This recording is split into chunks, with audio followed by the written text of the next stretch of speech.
I used to think electric golf trolleys were overpriced gimmicks. Why pay $2 grand when a $250 push cart does the same job, right? Then I tested the Vertex Remote on one of the hilliest courses in Houston, and let's just say I'm a lot less skeptical now.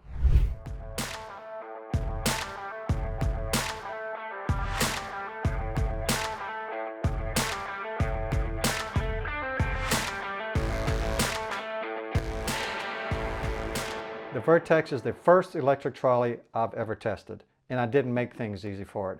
I picked the toughest terrain I could find: thick, rough, steep hills, over curbs, and everything in between. Now, Stewart Golf has been hand building electric trolleys in the UK for over 20 years. They're not trying to make bargain trolleys for the bargain shopper. They're trying to make the best walking experience possible. Right, so we've got the Stewart Golf VERTX electric golf trolley. It's a mouthful. Right, so first things first, this is how you want to open it. I'm going to flip it around here. So there's a push button right here. Push it and open this part of the wheel chassis. Then you lay it down like this. Then you open this cradle, and that allows you to engage this button on the side. Press it and open, and you're locked, and it's fully open and ready to go. Here is the removable battery. You press and you hold this for 3 seconds. 1001, 1002, 1003, and it lights up green, and this blue little bulb indicates that it's connected. The on button is right here. That is on. The remote slides in a little slot back here on the handle. You take it right here, and there's a little on button here. It's got a Bluetooth symbol on it. You just hold it down, and this little indicator light lights blue, and now it is engaged. And there's a slot on the handle. You can just clip it on like that. And so this is a bag boy bag, which has the top lock system. So 2 rather large knobs that actually bump right into the cradle where you want to have the bag resting securely. So I kind of have to shift it to the side. First thing you want to do is sit it in the base plate right here, and that's pretty simple enough. It's seated there, and then it just sits back into the cradle. As I said, it doesn't really line up well with the bag boy. So I'm going to shift it this way, and this is the Revolver XP bag, so I can just kind of straighten it out that way for me. I usually forget this part, but you do the bottom strap first, or you can. Actually, it doesn't matter which one you do first. Whichever one you're more likely to forget, do that one first to get it out the way. You take these 2 bungee cords, kind of like a, it's notched right here. And you can see they have the little notches in this part of it. And you slide it through here. And because this is a pretty round bag, and then you just pull tight as you can. And if you want, this doesn't really bother me. Kind of acts like a belt. You can secure it that way, and boom, you're ready to go. And I'm just going to give you a slight demonstration of this. And this is in my yard, kind of not golf course grass. Okay, and you're ready to go. And so the first thing you do when you're ready to put it away, you've gone back to the parking lot, is I turn it off, or turn the remote off, because I'll forget that. The little indicator flashes red once, and then it's off. I put it back in the cradle on the handle itself.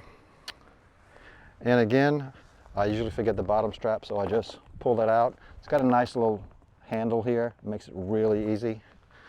This is easy enough to release. Let me get it out of this.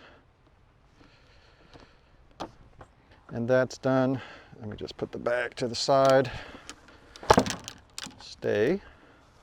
Okay, so now I want to turn the battery off, and you just hold it down a few seconds, and then I turn the machine off, and we're good to go there. Now in the back here, there's a little button way at the base of the handle right here, and you press it down, and it brings it forward this way. Now you go ahead and press this button on the side to release this part of the handle. Then you bring the cradle back, and I'll flip it around to show you this part.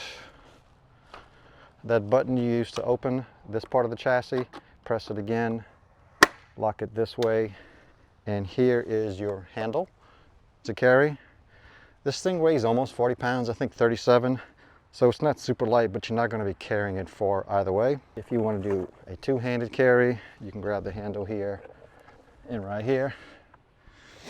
Makes it quite a bit lighter, a little awkward because of the bulkiness of it. Anyway, so that's how you open it, turn it on, put the bag on, take the bag off and close it down. Pretty simple once you do it once or twice. As I mentioned earlier, this is the first electric trolley I've ever tested. So it's kind of like going straight from zero to a Rolls Royce.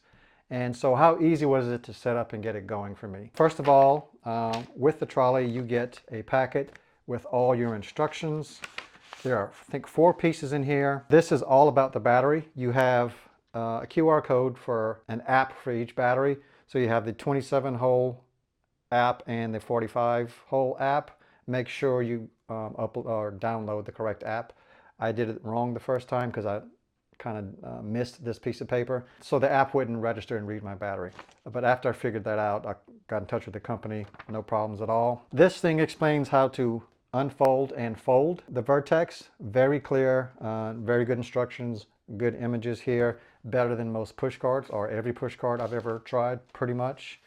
This is the owner manual itself, and here's some tips for use. So they leave no stone unturned, plus they have the website and videos and everything else, so they get that covered for you. The first thing is to figure out the order of the buttons you have to push and the levers you have to move to get the Vertex open. It's not super intuitive because they kind of hide all that stuff just to make it look sleek and kind of high-end. But once you get that figured out, the company says it takes around 6 seconds, and I kind of tend to agree with that. The battery comes partially charged, I believe. It takes 3 or 4 hours, up to 10 hours, depending on how depleted it was.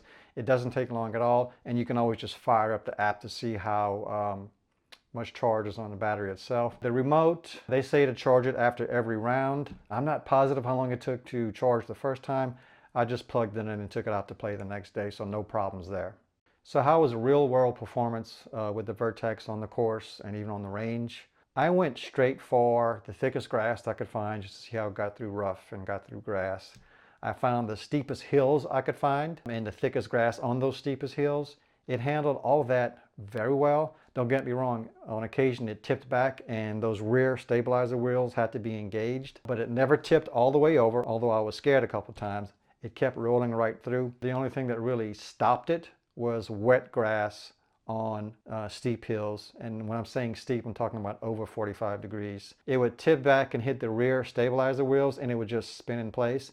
And even when that happened, I would just tip up on the handle until the front wheels were engaged, and I kept a little pressure there and it would just climb up and climb over. No matter the downslope, it never got away from me. It just rolls smoothly on down. Of course, it did great on fairways and on flat terrain and on light rough. Controlling it on cart paths and in kind of narrow paths where you kind of had to watch where you were going. After you get used to the little micro adjustments with the arrows, it's not really such a chore at all. And when you get to really, truly tight spots, I just shut the power off and put it in manual mode and just get it through that section, put the power back on, and you can go again. One thing that really kind of caught me by surprise, after 8 or 9 holes, if I'm pushing a cart, my feet usually hurt and I'm usually having to work a lot more to control the cart. I never thought this would be the case, but it actually takes something out of you, especially at my age, to have to push a cart and handle that for 18 holes, even after 9 holes. Foot pain, noticeable fatigue, and with the Vertex there was 0 of that at all. No fatigue whatsoever, and we're talking walking a long course that is not meant for walking with hundreds of yards sometimes between the green and the next tee box. Let's talk a little bit more about the remote for the Vertex. It comes in this protective silicone sleeve. The clip is exposed here and you have to pull this off to charge it up. Here is the on-off button. It's got the little Bluetooth signal there. You press and you hold it and then this little thing flashes blue. The little indicator on the unit flashes blue and you're connected right away. You've got 4 directional arrows here. This is forward, and each time you press the arrow it goes a little bit faster. And here's reverse, same thing in reverse, goes a little bit faster. And these are the turning buttons here, left and right. And if you want to make a quick micro turn just to adjust on a path, you just kind of hit it this way. Or if you want to make a severe turn, which I don't know why you would, or occasionally you may have to, You can just kind of hold it down a little bit longer. And for stopping, there's a big red stop button here. This stops it immediately. And this is the glide stop button, so it just kind of eases into a stop over a couple feet. And they have 1, 2, 3 cruise control settings. I used 2, and to do that, you just have it at a speed you like it, and then you hold down the button, and then the unit stops for a split second or two, and then it takes off again at the speed you set. I found this pretty useful. One was more of a leisurely pace, and when I wanted to pick it up a little bit more, I'd go to 2. Set it however you like it. They say it has a range of around 100 yards. I didn't use it over 40 yards. So the use cases for that would be, say, you park it off near the cart path or at the one side of the green and you're on the other side. You can just have it go around to the cart path directed that way if you want. Let's talk about build quality for the Vertex. Seems like a mini tank to me when I first looked at it in the box. The body is, or the chassis is, like a heavy duty plastic. The wheels are a heavy gauge rubber. Fit and finish are really done well. There are no gaps or seams or anything that doesn't look like it's lined up just perfectly. The battery is heavy duty. It's a little over 6 pounds. I think 6.6 is what they have for the specs. It's really heavy duty, lasts a really long time. The whole unit itself feels substantial and like it's going to be around for a while. Real quick, there is no storage on the Vertex itself. I thought this would hamper me more than it did. I figured out pretty quickly where to put stuff in my bag. I prefer storage. They don't have it. They don't intend to have it anytime soon, so just forget about it. No more storage. Accessories, it comes with no accessories, not even an umbrella holder. You can buy all of this on their website. That's just the way it is, and I spoke with them and they don't plan on changing that anytime soon. All right, so what makes Stewart Golf and the Vertex different? The first thing is that they've been hand building electric trolleys in the UK for over 20 years. None of their products are mass produced. They have a service center right here in Houston, Texas, which ensures top quality service after the sale for their American customers. And they have something called active terrain control, which analyzes the ground 1,000 times per second, so you get consistent speed and consistent operation no matter the terrain. So that's my take on the Stewart Golf VERTX Remote. It's honestly changed the way I think about electric trolleys. If you want to see how it stacks up against the competition, I'll be linking those results here in the near future. And if you want honest golf gear reviews from someone who actually plays and tests this stuff, hit subscribe and join me for the next one.